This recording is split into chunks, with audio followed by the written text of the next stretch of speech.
On ira tous au paradis fiscal, extrait du magazine suisse. Bilan.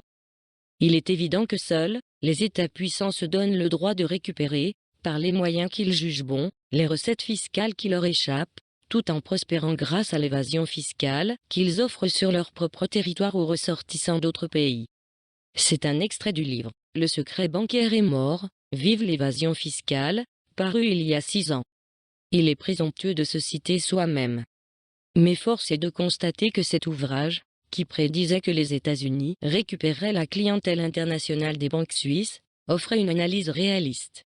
Ces dernières années, il y a eu débat incessant en Suisse. Les attaques américaines contre le secret bancaire relèvent-elles d'une guerre économique ou d'un juste combat visant à éradiquer l'évasion fiscale, chez les banques américaines en tête? Nos contradicteurs soutenaient sincèrement que Washington adopterait sans faillir les standards mondiaux d'échange d'informations fiscales.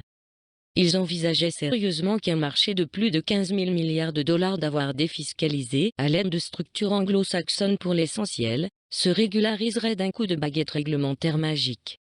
Ils doivent aujourd'hui déchanter. Les États-Unis récupèrent le marché offshore. The New Switzerland, c'est ainsi que Bloomberg appelle les États-Unis, baptisés désormais plus grand paradis fiscal au monde. Alors que les banques suisses ont payé 5 milliards de dollars d'amende pour avoir aidé des clients américains à évader le fisc, la perte réelle est la migration de la clientèle internationale en direction du paradis fiscal bien plus sûr et plus stable que sont les États-Unis. Bloomberg évoque un mouvement de fond des avoirs privés des juridictions telles que la Suisse, les Bahamas, les Caïmans, les îles Vierges, les Bermudes vers les États-Unis, qui offrent une vraie confidentialité, parfaitement décomplexée. Quel État, en effet, rappellerait à l'ordre Washington? En Suisse également, des firmes conseillent à leurs clients, suisses et internationaux, de transférer leurs avoirs outre-Atlantique, que ce soit au Nevada, au Wyoming ou au Dakota du Sud.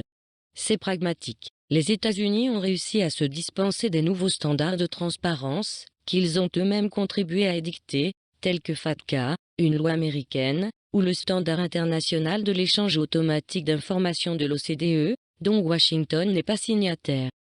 Malgré le refus de signer ces conventions, les États-Unis ne se retrouvent pas pour autant sur la liste noire de l'OCDE. Dès lors, pourquoi s'en priveraient-ils? La seule limite légale est que les firmes américaines n'ont pas le droit de promouvoir activement l'aide à l'évasion fiscale. Les avoirs privés divisés par 2 en Suisse. À ce jour, dissimuler son identité grâce à des structures américaines opaques est simple comme bonjour. Si un riche Mexicain ouvre un compte dans une banque américaine au nom d'une société des îles Vierges, seul le nom de la société sera transmis aux îles Vierges, sans que le nom de l'ayant droit véritable du compte soit jamais transmis au Mexique.